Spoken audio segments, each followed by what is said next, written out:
Hello, headphone mixers. My name is Paul Third, and that man across from me is Emrah Celik, an award-winning mix and mastering engineer with over 3 billion streams to his name, with over 90% of those coming from headphones. Now, this week, it's actually Emrah's idea this week. Normally it's me that kind of comes up with the ideas, but Emrah had a very good idea that I think is going to cater for, basically every single person that watches this channel. Emrah, what is your idea for this week? Yeah, I've been getting a lot of questions about how to pick the right headphones for mixing and mastering. So we have separated a few topics that we're going to discuss, and this is going to be your only one video that you need to pick the right headphones. Hopefully. Right? Hopefully. Yeah. Fingers crossed. First thing first, right? This is something you have to purchase. Yeah. So you need money to purchase. True. And that's why the budget is the most important thing at first. So you can start with something easier and go up and up higher. The more you have budget you have, the better you get, right? So it's all about how much budget you have. So budget is most important thing. And the second one is the comfort. So what would you say about the comfort? It's interesting that you'd put second, comfort, because I am such a fiend when it comes to sound. I'm like, it's all about the sound. But what's very important to mention here is that Emrah is a full-time mixing and mastering engineer. Like, to put this into context, Emrah, how many hours daily are you in your studio for just mixing and mastering? 8 to 10s. Yeah. But so that's very, very, very, very important that you have comfort, because at the end of the day, if again, you've got to think about your health as well.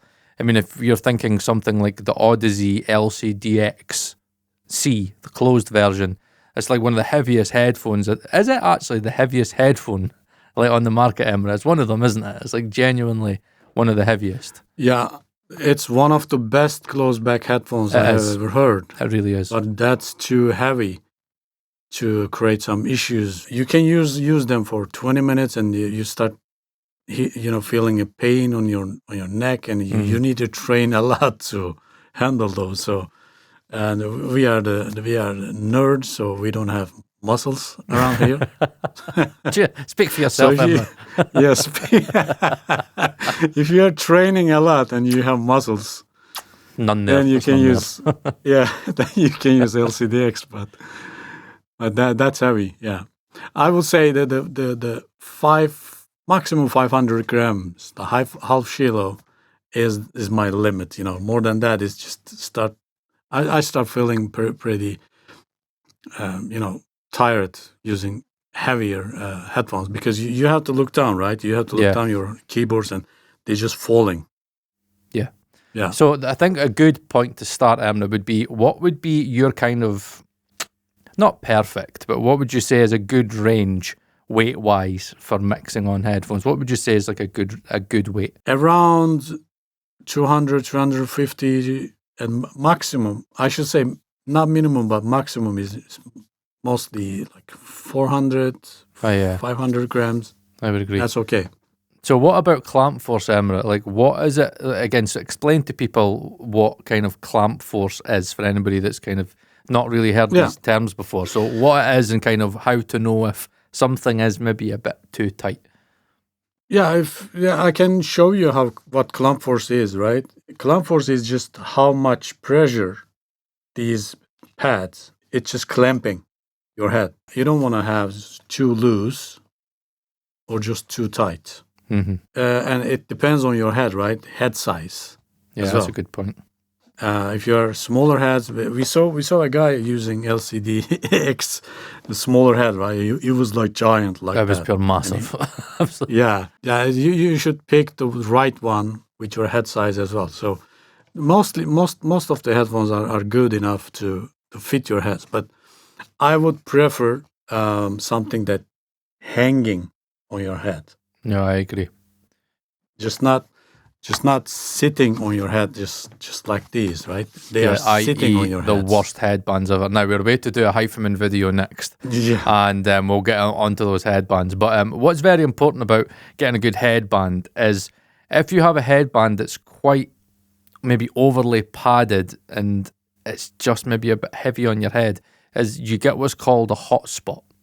And what I feel when I get them, now for example with these are the Sandara closed, I need to have them a little bit further down on my head. If I have them really super tight, then it's more pressure on the top of my head. And even though these, like you would think, because they've got like the Hyphaman kind of headband that kind of works quite well, if I have them too tight, it's an actual hot spot, and it gives me like a migraine at the top of my head. And it could be from half an hour to 40 minutes in. And but especially those headbands, honestly, like the budget Hyphaman headbands are guaranteed to give you a hot spot. They're absolutely horrible. But what you'll find is the higher you go up in budget, normally you'll find that the builds are better. You know, the headbands are better as well. So yeah, it is something to bear in mind, because trust me, when you've got a hot spot on your head, there is no way that you're going to be able to sustain a long session, even though you should be taking breaks anyway. For the fact that it could be 15, 20 minutes and then you've got like almost like a migraine at the top of your head, you kind of concentrate on mixing, you know, when you've got sore heads and migraines and hot spots and stuff. So I think the only other thing I could think of in terms of comfort, and again, I'm looking at the Odyssey MX4s that I've got. You can get some headphones that are maybe a little bit too, I don't know, maybe a bit too closed in a sense where it gets very sweaty. Like my wife laughs because I've got this thing, but actually I'll show you, right? So they are quite, as you can see, they're quite thick buggers, right? Now, when I've got these on my head and I've maybe got them on for like 40 minutes, if I take them off, I have like a big line on like the side of my hair, and it's pure sweaty and shit. And my wife's like, "Oh wow, gorgeous! What a look, gorgeous!" So yeah, they do get a little bit sweaty, and I can find, especially like thicker pads, can sometimes get a little bit sweaty, and I'm like, "Oh my god, maybe you need to take these off a bit." So yeah, if you're somebody that's doing a lot of portable mixing and you care about, I was going to say care about your hair, because like Jesus, like you've got headbands, but you know, if you're quite cautious about the way you look, then like again, maybe things like that are quite thick headbands and quite sweaty isn't going to be for you. But I don't really bother as long as it sounds good. That's really for me. But I think Emrah's kind of hit the nail on the head that comfort is very important when you're thinking of long mixing sessions. If you're primarily mixing on headphones, you need comfort. You need to have a good weight, because trust me, if you've ever wore, like even the MX4s are on that cusp, but I can mix on them. But after, I'd say, an hour, maybe 40 minutes, sometimes I'm like, just like I take them off for 5 minutes, which is good because I take breaks. But you wear something like, you know, the Sony MDR MV1s, you forget that you've even got them on your head. It's remarkable how comfy they are. But yeah, comfort's a very important thing. What was the next thing? What would be the next thing, Emrah, that you would say? So next thing is the tonality, right? Mm-hmm. So it has to be in a right tonal balance. I will say at least diffuse target with 10 dB tilt, or as close as possible to Harman target. Yeah. Because we know that and we tried and failed a lot of targets and stuff like that. Yep. The Harman is just good starting point. It works, it translates. We can't say anything else about it. Like if you start with Harman and tweak, you'll get where you want to be. Honestly, normally there's very, very, very seldom that the low end in Harman fails me. And I normally get it bang on in most headphones. Yeah, it could be a little bit dark on some headphones if you tune it perfectly at Harman. But again, we always say wide, broad moves. And again, starting point, and then just use your ears. If you think it's a little bit too dark, just bring up the shelf a little bit. If it's a little bit too bright, bring down the shelf a little bit. You know what I mean? Wide, broad moves, and yes, it's never failed us, really. Yeah. Start with Harman, or just try to EQ your headphones to the Harman first. Yeah. And check if it sounds good. Move on. Yep. Mix on them. Try, fail until you find the perfect spot. Yep. Right. That's why we recommend Harman Target because, believe it or not, this is how speaker sounds in just Correct. a half perfect room, right? There's a massive misconception that, and this comes from audiophiles, that Harman is a preference curve. The only thing that's preference about Harman would be arguably the low end. Some people might want maybe a dB less. Some people might want a dB more. But I find, again, as I said earlier, when you get the low end to Harman, normally it's maybe like a half a dB.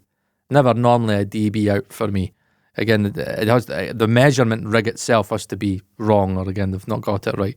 But normally it's right. So people need to stop calling it a preference target. It's a target that was specifically made to recreate the sound tonally of speakers in a treated room. Simple as that. Not an anechoic chamber, speakers in a treated room. Mix engineers. That's why we recommend it. It's not a preference target, it's a fucking mixing target. Exactly, man. It's just look at one of the most expensive headphones, right? HE1 from Sennheiser. It's just perfectly tuned to Harman Target, so there's no discussion about it. But the thing is, tonality is important, but how about the driver type, right? Which one you're gonna choose? Planar magnet or dynamic? So what would you say about it? For me, mostly planars, but what you've got to be careful is that just because we mostly use planars doesn't mean that there's great dynamics out there. What's important to understand is that what we've spoken about before when we do our reviews on headphones is that a lot of dynamic drivers, like Sennheisers, have roll-offs. And when they have roll-offs, you cannot recreate that low end. It's not there. You can't recreate what's not there. If you EQ it, all you're going to be doing is just adding in unnecessary distortion. So dynamic drivers do have limits, and there is, quality differences with a lot of dynamic drivers. Again, Emrah cannot stand. I mean, Emrah, would you say the Tesla drivers and the Bayer Dynamics are the worst headphone drivers you've heard? The high end is just too sharp to me. Yeah, it is. When it comes to driver type, we always recommend using planar magnet because they have that sub frequency. We're going to talk about it. The low end extension, Low end extension. But the dynamic drivers, believe it or not, they can't do it to physical limits, in a driver, just 50 millimeter dynamic, smaller speakers, right?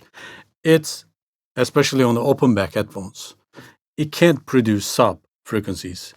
Only way to do it is just you have to somehow use some kind of angled drivers, and it has to be tuned some special way to create those extra subs. Like a lot of closebacks, like if we think about the DT770, again, that's like due to the closeback design, isn't it? It's like that's what gives you that massive bass boost in a lot of headphones as well. FT1 is just it just thunders, the bass is thundered, but that's because they use 60 millimeter paper cone with special, closed back design, and that's how you get, it's just kind of fake, kind of fake sub. Yeah, it's almost if we think about like when you have like a 5-inch speaker and they've got the port, and the port is trying to give you, that kind of low frequency extension. The speaker itself isn't actually producing it, they have to use the port to do it. Where with, like a planar, like an Anda Nano, goes down to like 5 hertz and it's like flat, like linear in the low end. Like you got to remember that when we've got speakers, even like say like my MTM Precisions, they'll go down to something like, 36, 38 hertz or whatever. Like when you got headphones, especially planar magnets, they go down. We're talking subs, and they actually produce them. So it's remarkable. Dynamic drivers you're going to struggle with. However, here's the thing I'll ask you, right, very quickly. Many people have this thing where they're like, oh, I don't like the planar magnetic sound. There's a sound to planar magnets compared to the dynamics. I've never really found there's like a planar sound compared to a dynamic sound. Do you think that's bullshit? I've never really agreed with that. Yeah, they usually tell people that they have some metallic highs and stuff. But the only difference I hear is the sub frequencies. That's it, actual sub frequencies. That's all I hear right? as well. Exactly. Yeah. Yeah, it's like exactly the port example was perfect. Congratulations for that, man. Yes. But there's also actually it's not port, but it's acoustic that creates that Yeah. extra sub. If you design something very good, right, like these, and for example, if you have 5-inch speakers, that let's take that analogy, and you go to corner in your room, right, in the corner. Yep. You hear more sub frequencies. Yeah, But boundary interference. that's not the speakers who create it. Rather, it's just Acoustics. the That's what it is. acoustics that boost that frequencies, right? Yep. So that's how they achieve the more bass on open back design. It's just fake bass. Not fake bass. I mean sub frequencies. It's fake sub. Just I don't like it. Yeah. That's why just if you have budget or if you can find something that fits your budget, go for planar. Yeah. Planar magnet. Yeah. But that doesn't mean that you can get a perfect dynamic drivers like these. Now, by the way, you have showed them. Just remind everybody what they are. I know they're the Ayuns, but they have pretty different pronunciation. But Aoun AR5000, these are good. These are good open back. Yeah, dynamics as well. They are my daily headphones at the moment. So driver type is important. I will tell you that you just have to skip electrostatic headphones. They just pain in the ass. You have to carry extra special power amp and stuff like it. It's just pain in the ass. It's not practical. So you should only check if there's dynamic or planar magnet that fits your budget. So when you pick dynamic or planar, you have to also think that the next thing as EQ handling is important. Mm. So maybe you can find something very close to the target frequencies, but you still have to EQ, right? Especially on low end. So for example, if you are using HD650, you just can't EQ them to create sub frequencies. Yeah, the bass is getting fuller, but that's just fake. And real sub is different. So it has to handle the boost that you can add. For example, you have to add, what was the Audio-Technica R70 XA, right? You just can't boost them more than 3 dB, 2 dB. So they can't handle the sub boost that you have to add to get the target. Yeah. So that's very important. You have to, for example, I keep showing them. I know. But they are good, They are good. And you can boost them like 5-6 dB without any problem. They can, and I can show you right now. But there's also like $75 QE Ears Ellipse headphones that you can boost like 5-6 dB without any distortion. And they're dynamics as well. Yeah. They are dynamic as well. So EQ handling is important. And there's another point that it should be open back or close back. There's a belief that people keep telling you have to mix on open backs. You can't mix on close back. I will simply say that's bullshit. It sounds good. It's workable. It doesn't matter, right? It doesn't matter it's open back or close back. Now, I know there are some physical and acoustic stuff that you have to consider, but there's always solution. So you can mix on any good headphones. It doesn't matter it's closed or open back. So what would you say about that, Paul?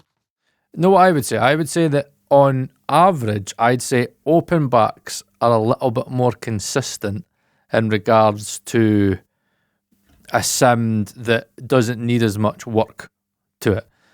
So for example, right, if we think about, a lot of closed back headphones, a lot of them will need crossfeed. You can find that a lot of closed back designs, the vocals sound like they're kind of here in the top of your head, and the bass can sometimes sound overly wide.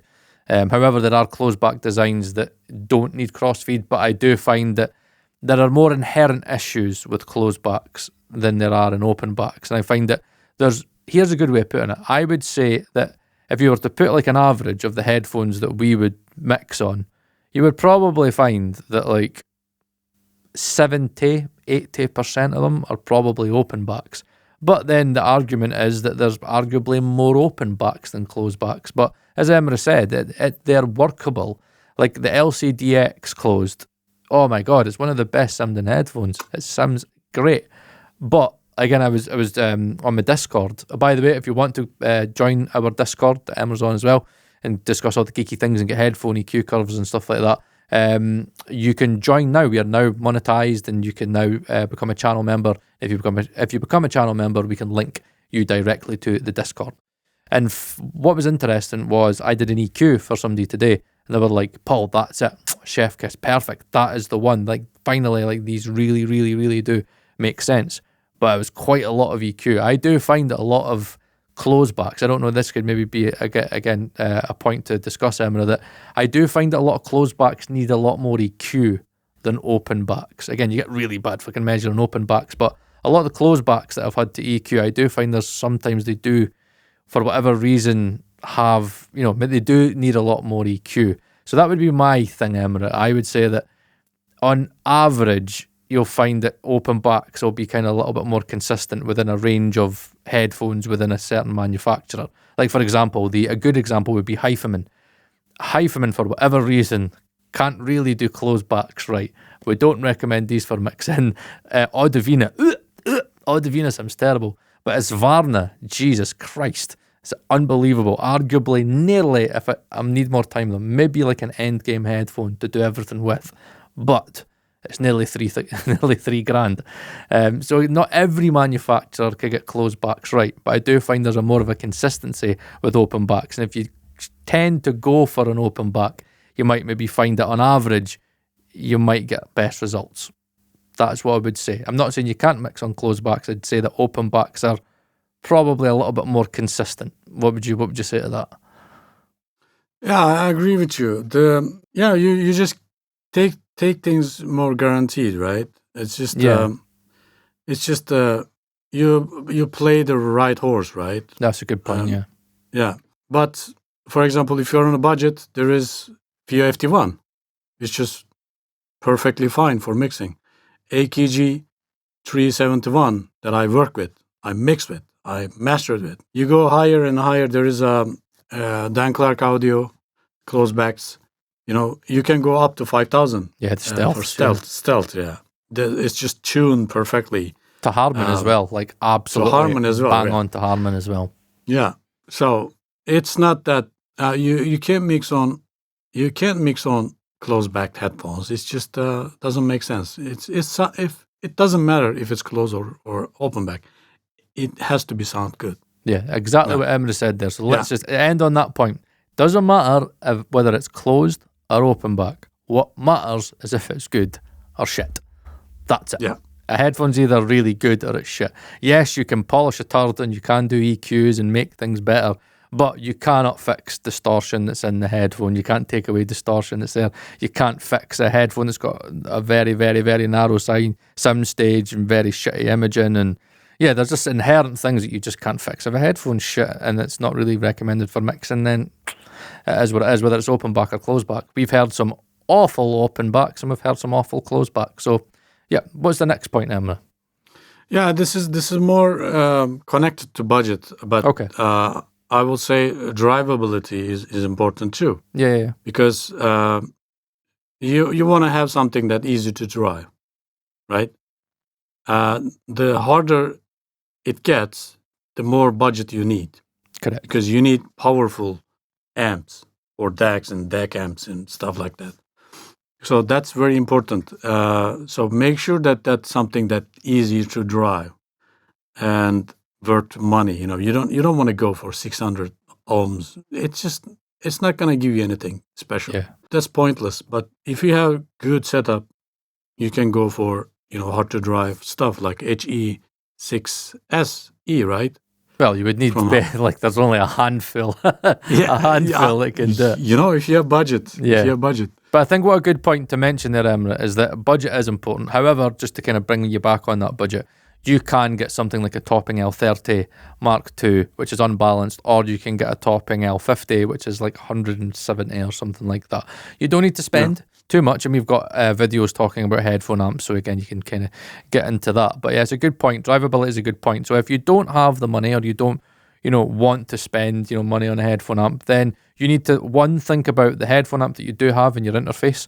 So again, you do need to do a bit of research on the power it can provide at the impedance. So again, if it's giving you only, 30 milliwatts at like 32 ohms, and your headphone is needing 60 milliwatts and it's 16 ohm, it's not a good match. You need to match for your headphone, and that's why a lot of the Sony MDR 7506s, even though they sound absolutely garbage to my ears, you could drive them with absolutely anything. Is it the Owns? Yeah, it is the Owns, isn't it? You could drive those with absolutely anything. Like they're so sensitive. That's right. They're so sensitive. So you have sensitivity, right? So you've got very sensitive headphones, meaning that they don't require a lot of power. And then you've got very insensitive headphones, like a lot of your planars and hyphomins. But that's an important thing to mention, Emrah, that we did talk about planars over dynamics.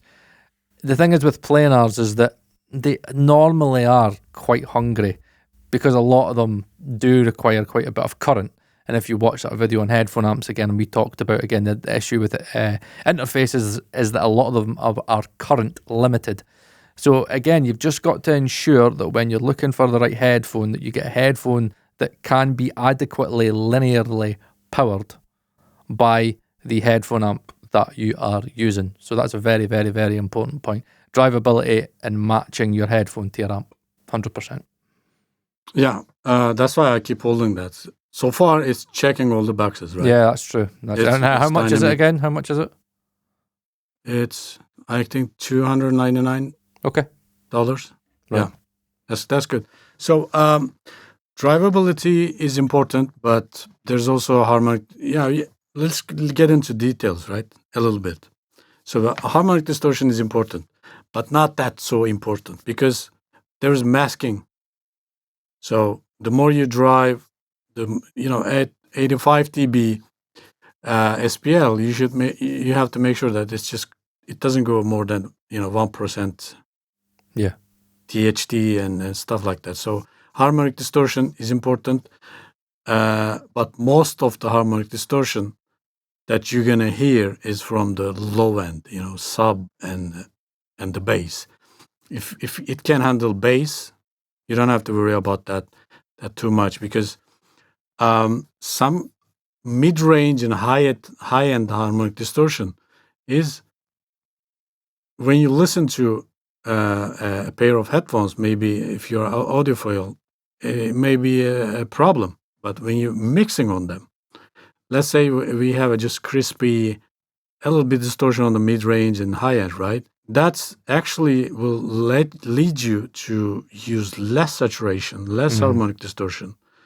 It's not that negative when mixing and mastering. You're going to use maybe less distortion, and less distortion means maybe not so rich sounding stuff, but it's gonna lead you to be light-handed, not heavy-handed on something like distortion or just exciters and stuff like that. So that's distortion. Anything you want to add on a harmonic distortion? No, again, if you want to know more about that, again, check out the headphone amp video that we made, because we do cover a lot about harmonic distortion in that as well. So yeah, no, I'd say that's a valid point. So what would be your next point? The next point will be a soundstage and imaging, but these are not the same thing. Yeah. This is hardest thing to explain. Yeah. Imaging, let me tell you what imaging is. Imaging is just stereo placement. You're panning, you would say, You're panning, yeah. So when you play a game, right, it pinpoints the enemy, or the footsteps. It's coming up or down or right or left or behind you. That's imaging. But soundstage is more like if you are in front of a good concert, right? A bar, you're just listening to a good band, and you're sitting in the middle of the bar and listening to wonderful music or jazz or something. And if headphones sounds like a real scene, or too wide, wider scene. That's what I would call soundstage. And it's also openness that is included the soundstage, because when you put a pair of headphones on your head, you have to feel like you still hear everything. Mm-hmm. Now, let's try and break this down, because I know that people do kind of struggle with this element of it, right? So if we think about a headphone, Emrah, that you would say, we'll split it, right? Name a few headphones for me that have good imaging. That'll be easier for people to maybe understand. Good imaging to me is accuracy, right? Okay, so you can pinpoint right there. Pinpoint everything. And good imaging, I can tell. FIO FT1 has good imaging. FT1 Pro. Should I name everything? Name things that you think that you've tested that or you've used that have good imaging for you. Another checkbox for our AR5000. Good imaging. Are you organic? I thought the R70X's imaging was phenomenal. I could pinpoint that's wonderful. To a T exactly where everything was. Yeah, Sony MV1. Yeah, that has good imaging. I would maybe argue that the MV1s were more soundstage for me. The imaging was good, but I felt they were way more soundstagey for me. Yeah, to test, I watched some FPS games when I test imaging. Ah, right, okay. And I played games. I play PUBG with MV1 all the time, and that I was pretty. You nailed the localization. Okay, that's interesting. Localization, yeah, that was perfect. Okay, here's a better way, Emrah, right? Because I'm always thinking of like what people are trying to get out of this. So, explain to me what bad imaging is. That'll be something that's really important. So, what's bad imaging for you? So, there are some test videos. Maybe we can share. I can find the link and we can share the. You test headphones. Somebody's walking around a 360 microphone, and you pinpoint every steps. Tick, tick, tick, tick, tick, tick, tick, and somewhere here, it's just getting, it's just skipping that portion. Okay. And like that, and then it goes behind you, but then you don't hear it as it behind you, right? You hear it somewhere here. Yeah. So that's bad imaging. So there are ways to test. We can share it on the link. Yeah. Down below. You can test imaging. Yeah. So for example, right, I always try and find examples for people. So I remember you said the HD 650 for you, like everything was kind of like layered on top of each other instead of it being like fully separated. Would you say the HD 650s are a good example of bad imaging for you? It's not that so bad. Okay. But it's kind of bad. Okay. Interesting. There's some disconnection. It coming somewhere here and just skipping. Yeah. So that's not a good gaming headphone, by the way. People used to use it, but I'm not a gamer, so don't take my words. I think it's really, really important imaging for me, because anybody who does know me knows I'm all about the image. I'm all about the soundstage, because here's the thing that I always find that people that mix very LCR don't give a shit about imaging, because if you're mixing LCR, you're never really going to make it's not going to make a difference to you. Whereas if you're somebody like me that likes to place things, and I want to be able to say, right, if I place that there, then I know that's where that is. I never like guessing. There's certain headphones that don't have good imaging for me. Again, I don't think the Ananda Nanos have good imaging, which is why I struggle to mix on them, because wherever I place them, the translation for me isn't where I placed it when I listen to other things. Where if you listen to something like, again, I suppose, you are right, the MDR MV1s were good at that. 81,000 SEs are arguably fucking the best in the planet for that. But again, you've got RA Organics as well that are very speaker-like. But again, that then moves you into the soundstage. So I think when you're thinking about buying a headphone, this is quite important for me. It's thinking about, right, localization, that's a good word. Does it accurately place things in a place where when I listen to other speakers and other headphones, that placement is consistent on average. Okay, because obviously you're going to have different imaging, but you want true imaging, and we normally want true imaging to speakers because that's normally kind of, what we're trying to, get a good average to. So you've got that side of imaging, your panning, your separation. But then I think when you get into your Soundstage, this is where, again, it could get a little bit complicated for some people because it then comes into a little bit of preference. Like for me, right, I like to have things up front for me. I like to have things very close. I like to be in it. Where, I'm struggling a little bit. I need more time with it, but I'm struggling a little bit with the FIO FT7 because it gives you what many people would say is a really amazing stage where it's got a lot of depth to it and it sits things back and it's like in front of you. Closed back headphones can sound very like in here. I remember that, like, listening to like some of the Bayer Dynamics and stuff, and they used to sound claustrophobic, but then the bass would be super wide and I just couldn't place anything. Imaging's terrible on those. But I think what you need to find out is what soundstage you need, what front to back depth you need, what stage you need. I think for mixing and getting translation, you do need something that is a little bit, just a little bit tucked back. Because if you think when we're trying to mix on headphones and get good translation to speakers, speakers are in front of us, right? We're not sitting, like genuinely like 20 centimeters away from them. But not like my MTM Precisions, they're like 1.2, 1.3 or whatever meters away from me. So the imaging I find normally is like here, not here.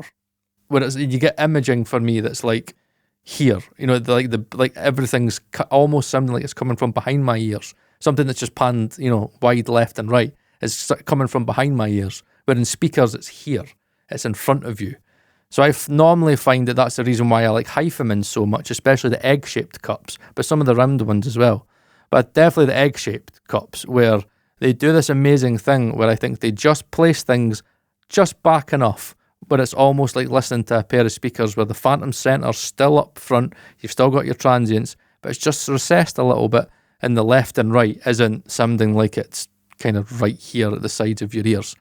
That to me is what you're looking for. That would be my opinion of what you're looking for. That's the reason why me and Emrah like the RA Organics so much, because you've got a very speaker-like presentation. And when I place things in the RA Organics, it just makes sense. Like if I take the RA Organics off and I listen to my speakers, for example, I could localize something on the RA Organics and I could say that's there.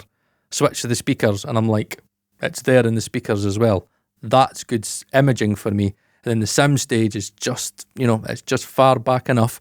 Because the thing is, if it's too far back, then what I find is you might then, in your translation, then try and bring things forward. You might then maybe add a little bit more attack to things to kind of get them more how you want them to sound. So it's a little bit of a journey with imaging and Soundstage, and I think it's something that you've got to experiment with to find what Soundstage and what imaging works for you. I say imaging, that's less subjective. That's more about accuracy. Soundstage is kind of more what works for you and how the soundstage that you need to get the right front to back depth and stuff, and the right kind of when you're judging your reverbs and stuff like that. Because again, reverbs is another thing, and effects. I mean, I remember when I first started mixing on headphones, everything was overly reverby because obviously you don't have the room interaction with headphones. So obviously, if headphones are very dry, everybody knows that when you start mixing on headphones, you got your speakers and it's like Wembley Stadium. It's like fucking wow, vocals are like super reverby. So if you've got a headphone that has what sounds like a little bit of ambience in it, and it's not completely stone cold dry, and it's giving you a little bit of a scene, then again it helps that translation. That's like these are the things that I would say are what to kind of look out for when you're trying to find a headphone when it comes to imaging and Soundstage. What do you think of that, Emrah, before we go to another point? Yeah, there's also another thing that I should tell people. There's a misconception that the wider is better. Sometimes you put a pair of headphones and it sounds like wide, like HD 800, right? Mm-hmm. HD 800, it's just fake. The stage is fake. It's just creating the stage for you. It's not accurate. So when you count the steps like pum pum pum pum pum, it's getting, it's getting further away from you. Yeah. Like it's coming, okay, first a few steps is okay, a good stage. And then it's going like that. Yeah. It's getting wider. It I know just what you make mean. things wider. Yeah. And it's pretty easy to make things wider on headphones. You just create difference between left and right, and that's your side image. Correct. Yeah. And the more you boost some certain frequencies, the wider it gets. So these are very important parts. But I want to talk about the micro and macro details. Yeah. And dynamics. Yeah. What would you say about it? Microdynamics is really important, but it depends on the listener and the person. So, for example, I do really like the microdynamics of the Audio-Technica R70XA. Now, what I mean by microdynamics is your fast, very short transients. So if you think about, your clicks and your pops, and like that's something that the R70XA is very, very good at. It's micro details. It's like everything. You can hear every pluck, every top end transient. Again, if you listen to cymbals, you can hear all the top end of the cymbals. It's very analytical. That's what I call microdynamics analytical, because you genuinely are hearing more details, hearing more the speed of the transients. Macro details for me are quite good when you need to hear big picture, because what can happen is that you can sometimes be so focused on microdynamics that you end up taking them all out. It's like resonances. If you're so focused on, listening out for resonances, you'll end up taking out too many resonances, and then you just kind of ruin the natural part of the sound. So I think having a headphone that has a balance of micro and macro dynamics is very important. Like for me, the FIO FD1 Pro doesn't have enough for me. I need a little bit of microdynamics for me. That's just what I need, because I need to know whether I need to control something. If something's maybe a little bit too harsh, and maybe there's a transient I need to, again, that's poking out, I need to maybe tame. Again, if you listen to a vocal or I'm editing a voiceover, it's good to hear those lip smacks and certain bits of transients and stuff like that. But having, a good macro view is always really good, because what it does is it stops you from over-analysing things. And in UK, in Britain, we call it being able to see the forest from the trees. The trees are your microdynamics, and the forest is your macro. It's your big picture, which is what your end listener is listening on. So it's very important to understand that when most of your consumers are listening, they're listening on, shitty amps that are shaving off all the microdynamics anyway, and listening on earbuds and headphones that don't really have the speed to be able to get the microdynamics. So on average, I would say macro dynamics are more important, because that's what most people are going to be focusing on. That's what the main listener focuses on. But I do think that having a good balance of both is important, because at the end of the day, if you're trying to get, loudness in modern day times, again, you do need to watch your transients. Again, you can see it in a clipper. You can get a clipper out and you can see like if something's poking out, and it's easy to do, but you don't need to watch out for it. But a good balance, Emrah, what would be your opinion? I would say a good balance of both is what I would look for. That's exactly how I would describe it. These are two overlooked but two dangerous stuff on headphones. To make when mixing, there are too much microdynamics. It's going to distract your focus on bigger picture. Yeah. But if there are too much macrodynamics, that will lead you a more lead back sounding headphones, which is going to make you skip those details. Yeah. Those micro details. So that's very important, and you should always focus on those things when picking the right headphones. So what would you say, which you already told, right? Yeah, R70XA, Ananda Nanos. Now, even just to kind of put this into context, because it's always important, I remember when Emrah first got the Ananda Nanos, and he was like, bro, you need to hear these. Jesus, these are so fast. I can hear everything. I can hear, like, I've never heard so much detail. I can hear mouth clicks and shit. And then it was within like 2-3 days, he was like, okay, bro, I need to watch my shit with these. Because you were over de-essing, weren't you? Because you were hearing the very tops of all the very, and you were kind of over kind of working things, weren't you? And then you found that balance. And again, you can teach your brain to kind of, learn and kind of focus on, micro and macro. So what would you say about the nanos, Emrah? Would you say that it's one that you have to learn because you can't get caught away with it, can you, a little bit? Yeah, actually, it was a scary experiment for me because I felt like, man, I have to leave these headphones alone because I can't use them because it's just giving me too much details that I didn't want to hear. Yeah, I know what you mean. I know exactly what you mean. Now, I don't want to hear these those crispy stuff and stuff like that, and too fast, right? As you said, and that was scary. It was like 2 weeks maybe into headphones with Ananda Nanos to understand, and my ears just got okay. When I want to hear micro details, I hear them. Yeah. But I learned to skip and look at the bigger picture, or just change the headphones. Correct. Something else. That's why another thing that maybe multiple headphones is better. Yeah, I agree. Just one. I agree. Yeah. Let's cover the last three stuff that we have to tell people and wrap up this video. Mm-hmm. So slam, sub, and depth. I have to hear sub.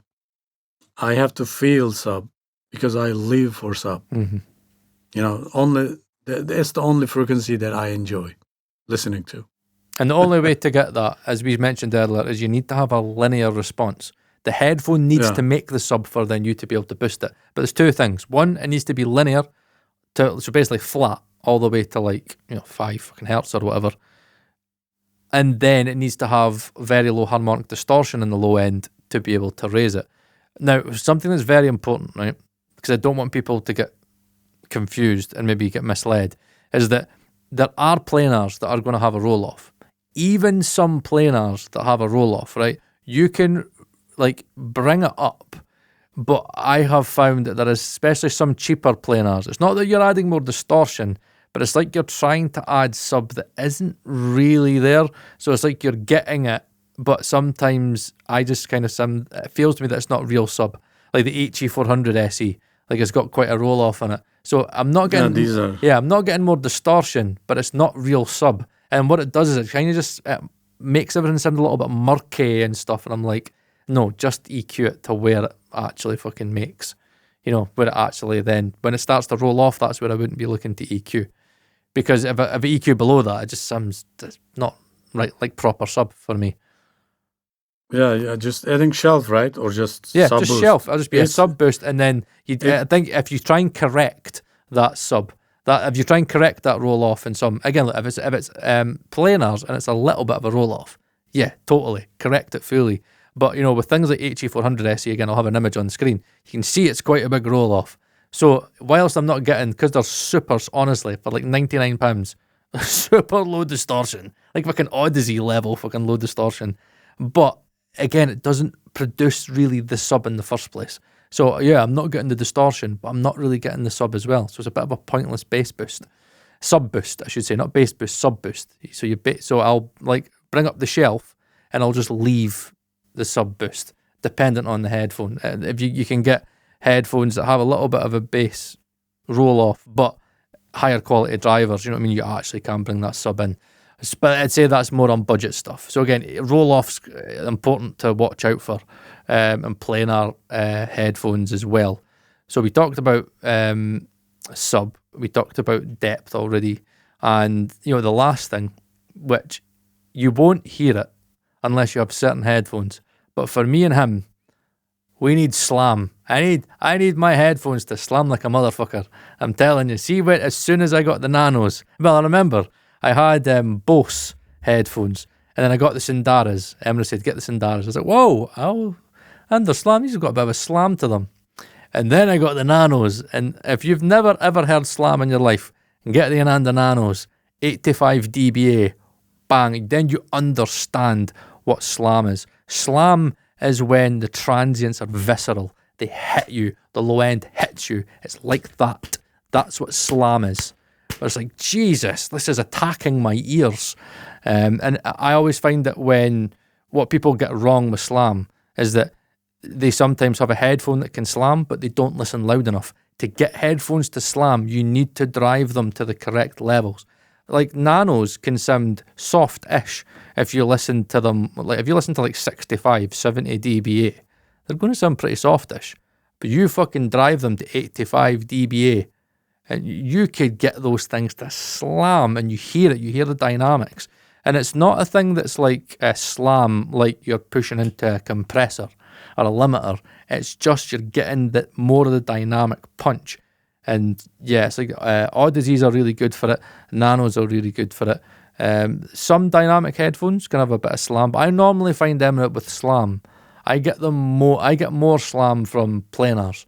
Are there any dynamics that you know that give you quite good slam? Yeah, people used to tell that focal clears that they have slam or something like that. But I had a pair of focal clear professional. They didn't slam. Yeah. So slam is I don't know why they call it slam, but it just hits. Correct. You feel it. It just hits. It's just smacking you, right? Just hits, and it stays there and produce sub coming behind that, like boom. That's slam, and you really need to push headphones hard. Maybe they don't listen too loud to feel the slam, but most of the headphones to hear more slam, you crank the volume more and more and more. It's just headphones just falling apart. Yeah, doesn't slam. You hear more sub or more, the more mid-range or hi-hat and stuff like that.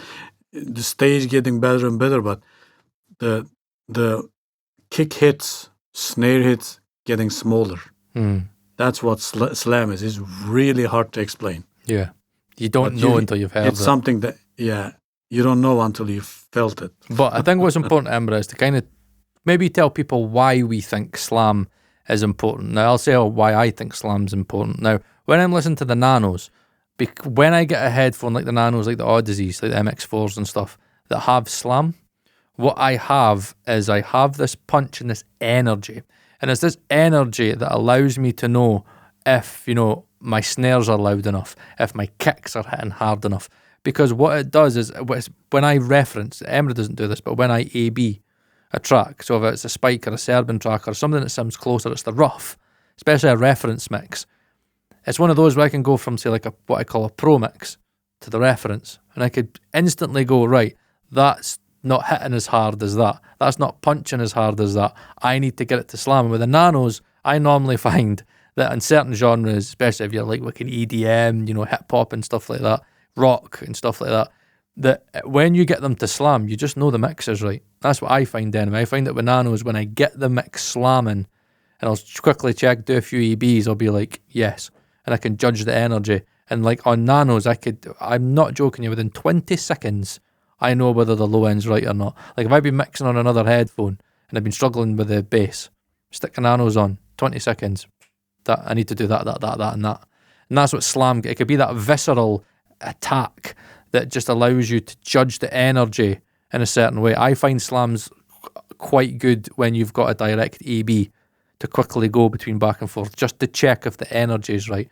Where if you have headphones that don't have enough slam, then everything kind of sounds the same and it's a little bit harder to judge your energy. That's maybe me. What would be your benefit? What's the benefit of slam for you, Emrah? It's mostly if I get the low end right, when slam is correct, and there's a low end transient as well, right? Yeah. It's just broader transient, but when it slams, you know that it's going to slam on everything. Correct, yeah. Because it's really hard to slam those small drivers compared to something bigger, right? Mm-hmm. The slam is also going to help you to make your low end more correct, and you are going to avoid adding too much sub-frequencies into the sound. So it's not going, your songs is not going to sound like tilted. That's what slams helps. Yeah, so I think if that's everything, Emrah, then I think what we could end on is that if we take all of that, I know it's long, it's fucking an hour long already. If we take all of this, what I think for me, what really summarizes this really well, is that the reason that we talk about a lot of these elements is due to one phrase, and that phrase is counter-translation. All of this is about you finding what gets you the right counter-translation. So when we talk about depth, when we talk about imaging, when we talk about Soundstage, when we talk about slam, when we talk about various things, tonality, it's all about counter-translation. And there are certain headphones that are going to give you better counter-translation than others. And it's the same as when you EQ in the tonality. If for me, I'm struggling with the FT7 just now because it's very airy for me. It reminds me of PSIs. Maybe I just need to get the right EQ for them. But you know, it's like there's tonalities to headphones. There's certain characteristics to headphones that contribute to their final sound. And that is going to have a certain form of counter-translation. And all that we are trying to do in this profession is trying to get our vision to translate correctly. Well, when I say our vision, the artist's vision to translate correctly. They come to us and they want their mixes to translate. So we need to make their mixes better in the way that we think they should sound for them, in the way that they want them to sound, but get that to translate across everywhere. So I think everything Emrah mentioned is going to help. There's some things like comfort and other things that are more about longevity in terms of, physically working with them. I think the only other thing, Emrah, I was thinking just off the top of my head, would be build. I think it's very important. Again, build is a good thing because at the end of the day, you don't want to spend money on a pair of headphones, have them for 8 months and then they break and they're out of warranty. So again, you do need to make sure that you do have headphones that are a good build, they're sturdy enough. The headband's not going to break off, the driver's not going to break. You need to be very, very, very careful that your money is well spent. But yeah, I think everything we mentioned there hopefully has given you enough kind of advice to try and think about getting the right headphone for you. I think what's important is that you need to experiment. I know it's difficult. I know that you're on budgets. I know that it's I need to buy that and then get a 30-day trial and then send it back and then send this back. If you want to do this professionally, you need to get the right counter-translation. Not every headphone is suited for every person. We do all hear different. We all mix differently. You need to go on this journey and you need to take all of these elements into consideration and you've got to put them all into consideration of your budget. If you're in a place where you cannot find the right headphone for your budget, then kind of leave it off for a bit and save for something that's going to get you the right translation. I know it's difficult because look, it's a tough economy out there. But look, Emrah says he gets great results with the FT1. Again, I get £100 and odd. Again, the HE400 SE, you can get some good levels of translation with that. But again, with the budgets, you're always going to have a limited, variance of translation. But it's something you need to experiment with, and hopefully all of what we've talked about in this very long episode is going to give you a bit of insight into what we look for when we think about buying headphones. Emrah, is anything you would like to add? Or do you think we've covered everything? Yeah, I think this video is going to be the best video on YouTube in case mixing, mastering, and how to pick right headphones. So remember, in every budget, there's a solution. There's the pair of headphones that checks most of the boxes. Yeah. So and there is, I can guarantee you, there is no headphone that can check all the boxes. No, there's not one that we found. So you know that. And quality is important too. The more you pay, the better quality you get. In case QC and quality is different. But a pair of headphones is expensive and has really good build quality. It doesn't mean that it's going to sound better. Yeah, correct. So, and as I said, don't believe in hype. Yeah.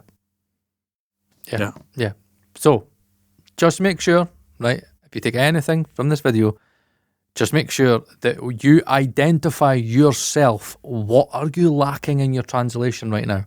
Is it in the imaging? Is it in the dynamics? Is it in the low end? Is it in? Are you sensitive to the top end? Are you not sensitive to the top end? Do you need a certain form of character from a certain headphone to kind of fix the translation that you're struggling with right now?